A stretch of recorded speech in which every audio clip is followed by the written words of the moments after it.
দেখেন, এখনো যেহেতু অফিসিয়ালি কোনো পার্টি ফন্ড হয়নি, শুধু এটা নিয়ে আলোচনা চলছে, সো এখন এটা নিয়ে তো মন্তব্য করতে পারছি না। তবে যেইভাবে যেই দিকে কথা হচ্ছে, জিনিসপত্র যাচ্ছে, তাতে এরকম একটা দুশ্চিন্তা আমাদের আছে যে তরুণরা বা বৈষম্য বিরোধী ছাত্র আন্দোলনের মাধ্যমে যে রাজনৈতিক দলটা গঠিত হতে পারে, যদি তারাও এখনো পুরোপুরিভাবে পরিষ্কার করেনি কিন্তু যে আসলে হতে পারে কিনা, কিভাবে হতে পারে। তারা মাঝখানে রাজনৈতিক দলের কথা বলেছে, তারপর রাজনৈতিক শক্তির কথা বলেছে, তো তারাও এখনো পরিষ্কার করেনি।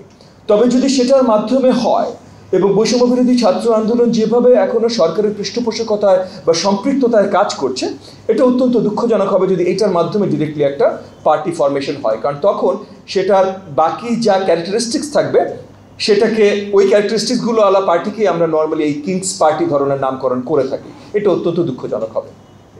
দেখেন, হুমকি একটা ভিন্ন প্রশ্ন, আর সাপোর্ট দিবে কিনা ভিন্ন প্রশ্ন। সো যেহেতু দুটো ভিন্ন প্রশ্ন, আমি দুটো আলাদাভাবেই উত্তর দিই। প্রথমত হলো যে ইতিমধ্যে লাস্ট প্রশ্নটাতে আমি যেটা বললাম যে বৈষম্য বিরোধী ছাত্র আন্দোলনের নেতৃত্ব এখনো অতপ্রুতভাবে অন্তর্বর্তীকালীন সরকারের সাথে সম্পৃক্ত। এখন যদি অতপ্রুতভাবে সম্পৃক্ত থাকে, এটা যখন রাজনৈতিক দলে পরিণত হবে, সেটাও অতপ্রুতভাবে সরকারের সাথে সম্পৃক্ত থাকবে। তো সেটা অত্যন্ত দুঃখজনক হবে। সেটা আগামী রাজনীতি বা গণতন্ত্র প্রচারের জন্য মন্দ বয়ে নিয়ে আসবে বলে আমরা মনে করি। বাকি আপনি দ্বিতীয় কথাটি কি বললেন যেন? সমর্থন না, সমর্থনের কথা কিন্তু বললাম, সমর্থন দিবে বলে আমরা মনে করি এবং সমর্থন দেওয়াটা খুব মন্দা হবে। হুমকি বলে মনে করি কিনা, না, আসলে ভোটের মাঠে এটাকে আমি বড়ভাবে হুমকি হিসেবে দেখি না।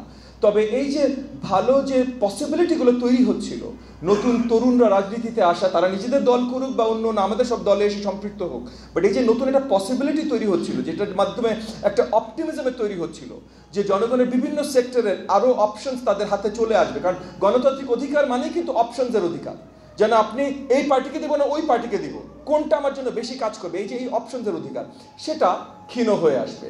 তাছাড়া কোনো থ্রেট মনে করি কিনা, না ভাই, 2 নম্বরই পথে রাজনীতি করতে এসে কোনো দল আজ পর্যন্ত বড় থ্রেট হয়নি, আগামীতেও হবে বলে আমরা মনে করি না।